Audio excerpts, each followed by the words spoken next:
नमस्कार दोस्तों, मैं आप सबों के बीच एक और कहानी लेकर आ गया हूँ। कहानी के लेखक हैं रविंद्रनाथ टैगोर और कहानी के सौजन्य हैं प्रतिलिपि। कहानी का शीर्षक है भिखारिन। अंधी प्रतिदिन मंदिर के दरवाजे पर जाकर खड़ी होती। दर्शन करने वाले बाहर निकलते तो वह अपना हाथ फैला देती और नम्रता से कहती, बाबूजी, अंधी पर दया हो जाए। वह जानती थी मंदिर में आने वाले सहृदय और श्रद्धालु हुआ करते हैं। उनका यह अनुमान असत्य न था। आने जाने वाले 2-4 पैसे उसके हाथ में रख ही देते थे। अंधी उनको दुआएं देती और उनको सहृदयता से सराहती। स्त्रियां भी उसके पल्ले में थोड़ा बहुत अनाज डाल जाया करती थी। सुबह से शाम तक वह इसी प्रकार हाथ फैलाए खड़ी रहती। उसके पश्चात मन ही मन भगवान को प्रणाम करती और अपनी लाठी के सहारे झोपड़ी का पथ ग्रहण करती। उसकी झोपड़ी नगर से बाहर थी।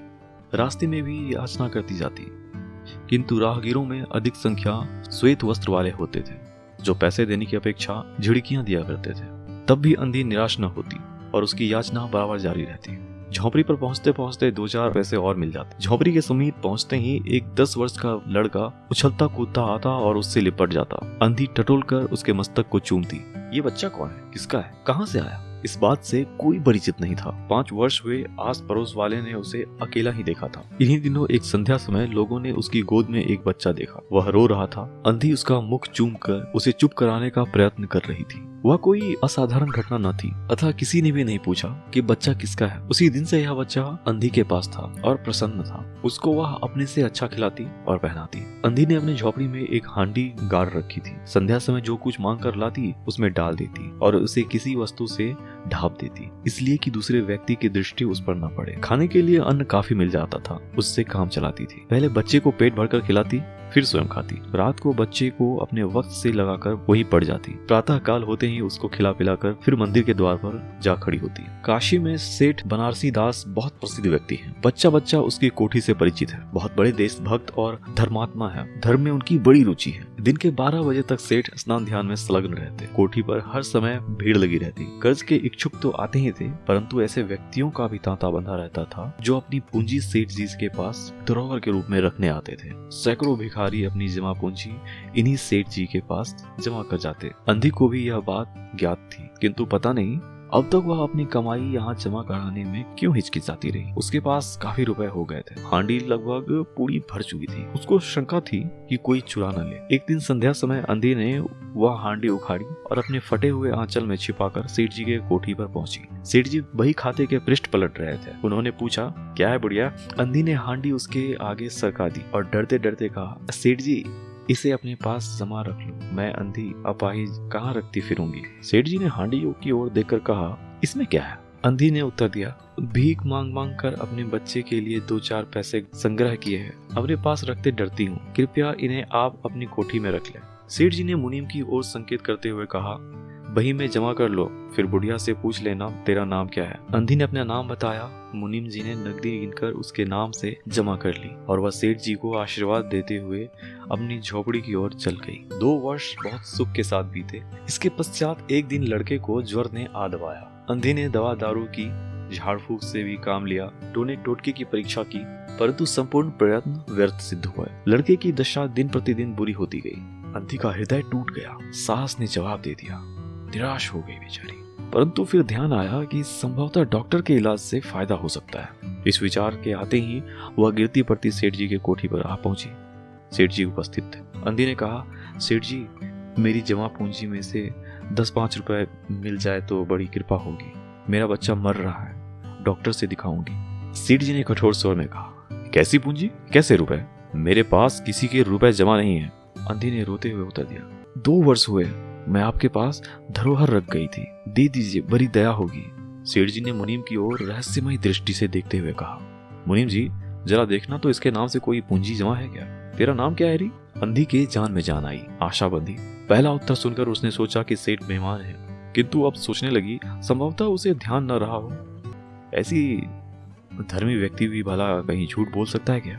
उसने अपना नाम बता दिया। उलट पलट कर देखा, फिर कहा, नहीं तो इस नाम पर 1 पाई भी जमा नहीं है। अंधी वहीं जमी बैठी रही। उसने रो रो कर कहा, सेठ जी, परमात्मा के नाम पर, धर्म के नाम पर कुछ दे दीजिए। मेरा बच्चा जी जाएगा। मैं जीवन भर आपके गुण गाऊंगी। परंतु पत्थर में जोंक न लगी। सेठ जी ने क्रूर होकर उत्तर दिया, जाती है या नौकर को बुलाऊं? अंधी लाठी लेकर खड़ी हो गई और सेठ जी की ओर मुंह करके बोली, अच्छा, भगवान तुम्हें बहुत दे। इतना कहते हुए वह उठी और अपनी झोपड़ी की ओर चल दी। यह आशीष न थी, बल्कि एक दुखी का शाप था। बच्चे की दशा बिगड़ती गई, दवा दारू हुई ही नहीं, फायदा क्यों कर होता। एक दिन उसकी अवस्था चिंताजनक हो गई, प्राणों के लाले पड़ गए। उसके जीवन से अंधी भी निराश हो गई। सेठ जी पर रह रहकर उसे क्रोध आता था। इतना धनी व्यक्ति है, 2-4 रुपए दे देता तो क्या चला जाता, और फिर मैं उससे कुछ दान नहीं मांग रही थी, अपने ही रुपए मांगने गई थी।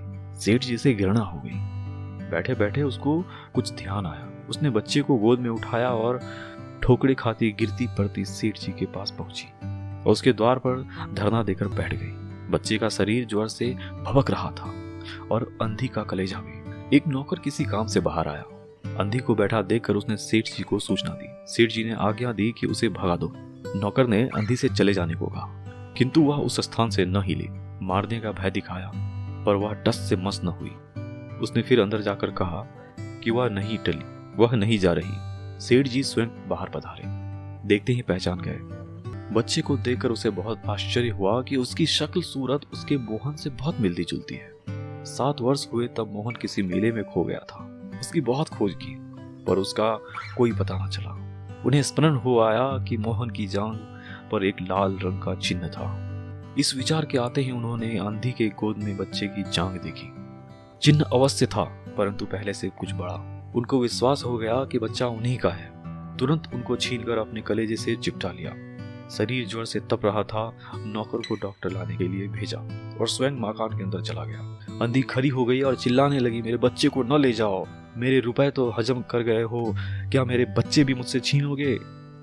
सेठ जी बहुत चिंतित हुए और कहा, यह मेरा बच्चा है, यही एक बच्चा है, 7 वर्ष पूर्व खो गया था, अब मिला है, सो इसे कहीं नहीं जाने दूंगा और लाख यत्न करके भी इसके प्राण बचाऊंगा। अंधी ने एक जोर का ठहाका लगाया, यह तुम्हारा बच्चा है, इसलिए लाख यत्न करके भी उसे बचाओगे? मेरा बच्चा होता तो उसे मर जाने देते। क्यों, यह भी कोई न्याय है? इतने दिनों तक खून पसीना एक करके उसको पाला है, मैं उसको अपने हाथ से नहीं जाने दूंगी। सेठ जी की अजीब दशा थी, कुछ करते धरते बन नहीं पड़ता था। कुछ देर वहीं मौन खड़े रहे, फिर मकान के अंदर चले गए। अंधी कुछ समय तक खड़ी रोती रही, फिर वह भी निराश अपनी झोपड़ी की ओर चली गई। दूसरे दिन प्रातःकाल प्रभु की कृपा हुई या दवा ने जादू सा कर दिया। मोहन का ज्वर उतर गया। होश आने पर उसने आंख खोली। सर्वप्रथम शब्द उसकी जुबान से निकला, माँ। चहु और अपरिचित शक्लें देखकर उसने अपने नेत्र फिर बंद कर लिए। उस समय से उसका ज्वर फिर अधिक होना आरंभ हो गया। माँ माँ की रट लगी हुई थी। डॉक्टरों ने जवाब दे दिया। सेठ जी के पांव फूल गए। चहु और अंधेरा दिखाई पड़ने लगा। क्या करूं, एक ही बच्चा है, इतने दिनों बाद भी मिला तो मृत्यु उसको अपने चंगुल में दबा रही है, इसे कैसे बचाऊं? सहसा उसको अंधी का ध्यान आया। पत्नी को बाहर भेजा कि देखो कहीं वह अब तक द्वार पर न बैठी हो, परंतु वह वहां कहा। सेठ जी ने फिटन तैयार कराई और बस्ती से बाहर उसकी झोपड़ी पर पहुंचे।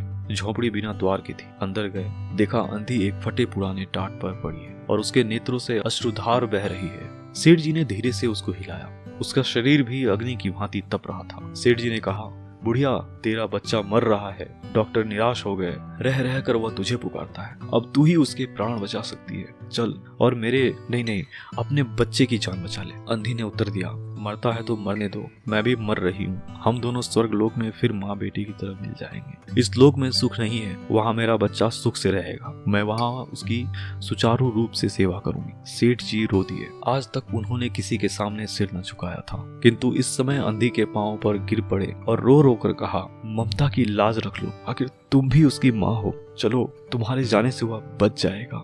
ममता शब्द ने अंधी को विकल कर दिया। उसने तुरंत कहा, अच्छा चलो। सेठ जी सहारा देकर उसे बाहर लाए और फिटन पर बिठा दिया।